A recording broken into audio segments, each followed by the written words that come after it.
نبی کریم صلی اللہ علیہ وسلم نے ارشاد فرمایا، بے شک انصاف کرنے والے لوگ روز قیامت نور کے ممبروں پر بیٹھیں گے۔ یہ کون لوگ ہوں گے؟ یہ وہ لوگ ہوں گے جو اپنی رعایا، اپنے اہل و عیال، ان کے ساتھ عدل اور انصاف کریں گے، اور جس کا ان کو ذمہ دار بنایا جائے گا ان کے ساتھ حق کی بات کریں گے، انصاف کریں گے۔ تو اللہ کے نبی فرماتے ہیں یہ لوگ نور کے ممبروں پر بیٹھیں گے۔ تو حدیث کے الفاظ ہیں کہ ان لوگوں کے لیے خوشخبری ہے جو لوگوں کے ساتھ انصاف کریں گے، حق کے ساتھ کھڑے ہوں گے اور حق کی بات کریں گے۔ تو اللہ فرماتا ہے کہ قیامت والے دن وہ نور کے ممبروں پر بیٹھے ہوں گے۔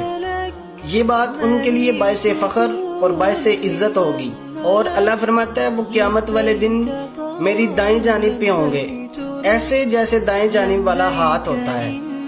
تو ہمیں چاہیے کہ حق کے ساتھ کھڑے ہوں، انصاف کے ساتھ کھڑے ہوں، اور حق اور انصاف، عدل و انصاف کرنے والا انسان اللہ کی بارگاہ میں قابل قبول ہوگا۔ وہ کیا خوبصورت الفاظ ہیں کہ ملے گی شیخ کو جنت، ہمیں دوزخ عطا ہوگا۔ ملے گی شیخ کو جنت، ہمیں دوزخ عطا ہوگا، بس اتنی سی بات کے لیے محشر برپا ہوگا۔ رہے دو فرشتے، اب انصاف کیا ہوگا؟ کسی نے کچھ لکھا ہوگا، کسی نے کچھ لکھا ہوگا۔